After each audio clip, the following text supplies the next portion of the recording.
Bueno, como pequeña o breve introducción, de Stig, que en holandés significa estilo, fue una revista dedicada al arte, diseño y arquitectura fundada por Piet Mondrian y Theo van Doesburg, que surgió en 1917 y duró hasta 1931.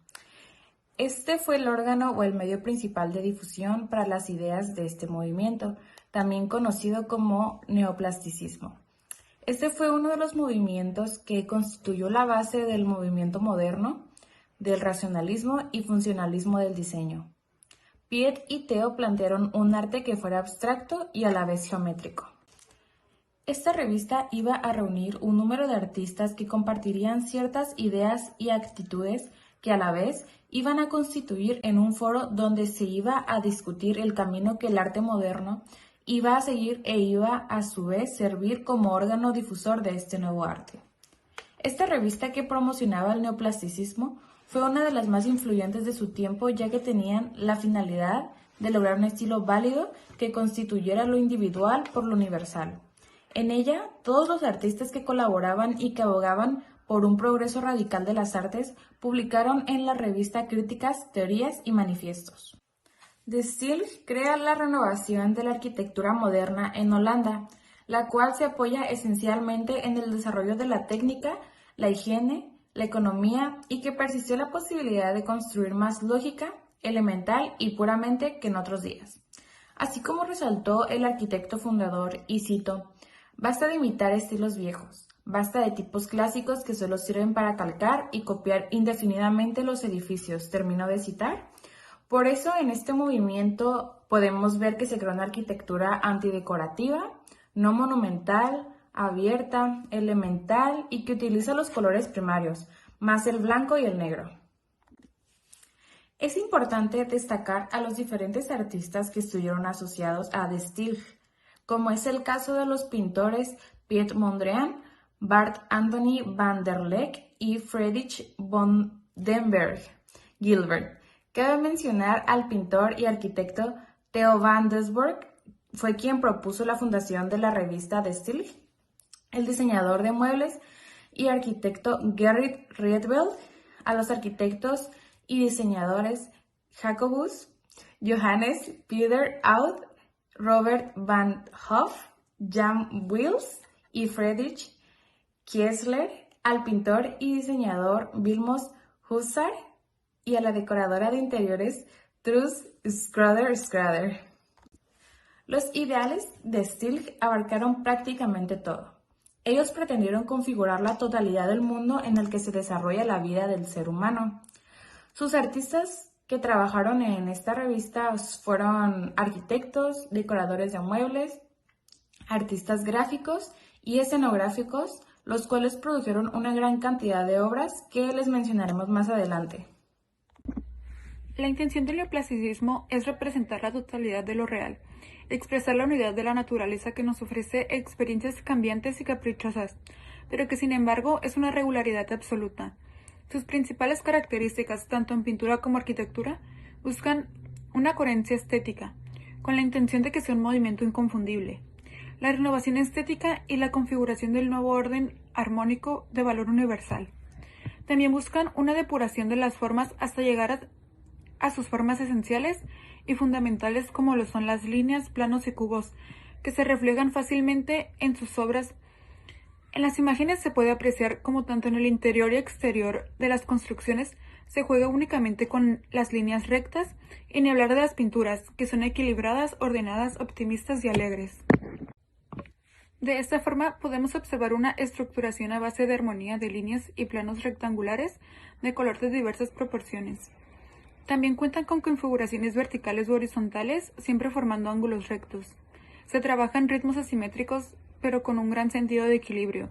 Se usa el concepto de grande y chico, es decir, la oposición de contrarios trabajados con un sentido de equilibrio también. Nunca se recurre a la simetría, aunque hay un marcado sentido de equilibrio, logrado por una compensación de formas y colores. Se hace uso de pocos colores, y entre estos pocos siempre se utilizan los colores planos, sin graduación ni trabajo de luz y sombra, que serían los colores primarios, como el amarillo, rojo y azul. así como los colores neutros que son el blanco, negro y gris. Se emplean fondos claros en su mayoría y se hace exclusión de lo individual del objeto, limitado temporal y localmente. Se elimina todo superfluo hasta que prevalece solo lo elemental, en un intento de llegar a la esencia. Es una orientación artística antitrágica, arte que no expresa purgativa de los sentimientos trágicos interiores del artista, sino como una metáfora visual de la armonía espiritual.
En 1917, Piet Mondrian publica el primer manifiesto titulado El nuevo modo de concebir la forma en la pintura, publicado en el primer número de la revista, que establecía las bases y características de esta nueva estética. Este nuevo arte no pretendía reproducir o ilustrar la realidad como el arte tradicional. Consideraban que el arte forma ya parte de la vida real, así que no es necesaria su imitación. En un momento fue considerado una variante del arte abstracto. La primera etapa finaliza con la separación de algunos colaboradores y el ingreso de Rietveld, creador de la silla roja-azul, que aportó con su diseño una proyección de la estética de Still en 3 dimensiones. En la forma de la silla se materializaron por primera vez las franjas y los planos de composición como elementos articulados y desplazados en el espacio. Lo destacado de esta silla, aparte de su articulación expuesta a la vista, es que se han empleado exclusivamente colores primarios en conjunción con una estructura lineal negra, una combinación que, complementada con el gris y el blanco, habría de convertirse en la gama de colores canónica del movimiento de Still. La segunda etapa abarca de los años 1921 a 1925. Se eliminó el uso de las columnas, simetría y repetición de elementos, llevando al estilo neoplasticismo, bautizado así por Mondrian, con nuevas consignas referidas a la arquitectura. Se va cerrando cada vez más al estilo. En la revista Bandelsburg será el vocero del constructivismo, pero para 1923 nacerán sus diferencias con Mondrian, al querer incorporar la diagonal, surgiendo así el elementalismo. Mondrian consideró esto como una traición a sus principios estéticos y en 1924 dejó de contribuir con sus artículos en el periódico por sus diferencias con Bandelsburg, quien se aleja del grupo en 1925. Mondrian era el típico holandés: paisajes, molinos, luz, pero llegó a París y de pronto descubrió la belleza de la línea recta y los colores primarios. Abstracto como Kandinsky, no era en absoluto tan caótico como él. Sus cuadros eran pura geometría que al final tuvieron que denominarse de una nueva forma, neoplasticismo, influidos por la abstracción y la Bauhaus. Sus famosas composiciones lineales, tan criticadas por muchos, eran para el artista casi formas sagradas. Lo horizontal y lo vertical representan los polos opuestos de la existencia, lo espiritual y lo material, lo masculino y lo femenino, lo positivo y lo negativo. Su unión, escribió el propio Mondrian, es la felicidad. Algo tan sencillo en la forma resulta que era sumamente complejo en el concepto, y eso es lo que Mondrian pintaría hasta el día de su muerte, incluso cuando su colega neoclasicista Van Doesburg usó la diagonal. Aburrido de tanta línea para arriba y a los lados, un ofendido Mondrian se separaría definitivamente del grupo por semejante sacrilegio.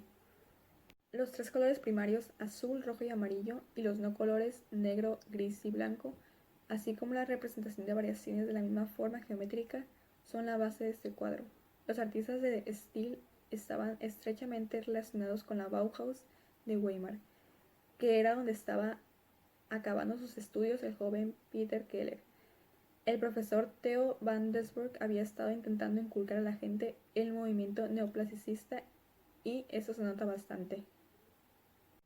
Keller también tenía como profesor de color nada menos que a Kandinsky, y después de un sinfín de teorías científicas, artísticas y filosóficas en la Bauhaus, llegaron a una extraña e intuitiva conclusión: cada figura geométrica está relacionada con cada uno de los colores primarios: azul, círculo; rojo, cuadrado; y el amarillo, al triángulo. Dejando eso de lado, esta pintura de Peter Keller está empapada de todas las teorías y apasionados debates de la Bauhaus: el color, la forma y la función. Existe una obra de arte complementaria a esta: es una cuna, una maravillosa cuna que pone en práctica las teorías de color establecidas por Kandinsky, asignando una figura geométrica a cada color. No sabemos qué tenía en mente Keller, pero probablemente quería que el bebé de la cuna observara este colorido cuadro antes de dormirse. Un lienzo todo ordenado y armonioso para convertirse en una persona ordenada y armoniosa en el futuro. Al fin y al cabo, ese era el objetivo último del neoplasticismo: contribuir a un mundo nuevo y mejor. La tercera y última etapa de Still abarca de 1925 hasta su fin en 1931. Se combinó elementos del constructivismo y el suprematismo. Esa tendencia llegó hasta la Bauhaus y otros grupos, de quienes también se nutrió para lograr un lenguaje específico.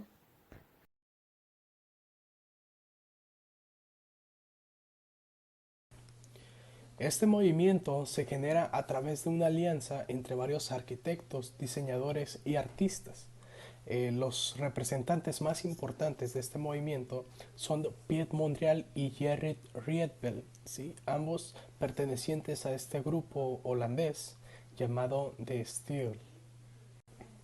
La obra más importante de Gerrit fue la Casa Rietveld Schroeder en Utrecht de 1924. Esta casa se caracteriza por la independencia visual de sus partes integrantes. Los planos horizontales y verticales están separados física y visualmente por el color que los define, y le determina la independencia e individualidad de cada plano. Entre otros arquitectos neoplasticistas tenemos a Theo van Doesburg, con la remodelación del Café Auvet en Estamburgo de 1926, y también su casa estudio en Meudon de 1930. De Jacobus Johannes tenemos la fábrica de Purmerend de 1917, y también tenemos el Café de Unier de Rotterdam de 1924, y un gran número de viviendas, ya que este siempre se dedicó a la arquitectura habitacional. También tenemos a Jan Wils con el complejo residencial Dahl en Berg La Haya de 1919. También tenemos el pabellón olímpico de 1926 y el teatro de Ámsterdam de 1934. Y como último representante tenemos a Robert van Hoff con la Villa Verluw de 1915, la Villa Kenny de 1916 en Utrecht, y varios complejos de vivienda, principalmente una vivienda que es una arquitectura que él crea, que es como una casa flotante, ¿sí? Que es una especie de balsa en el cual él se fue a vivir, con un estilo de Steel. Estos arquitectos rompen con aquella imagen que se tenía de la arquitectura clasista y le dan nuevas formas a través de los materiales y le dan incluso color como un elemento clásico de esta corriente neoplasticista.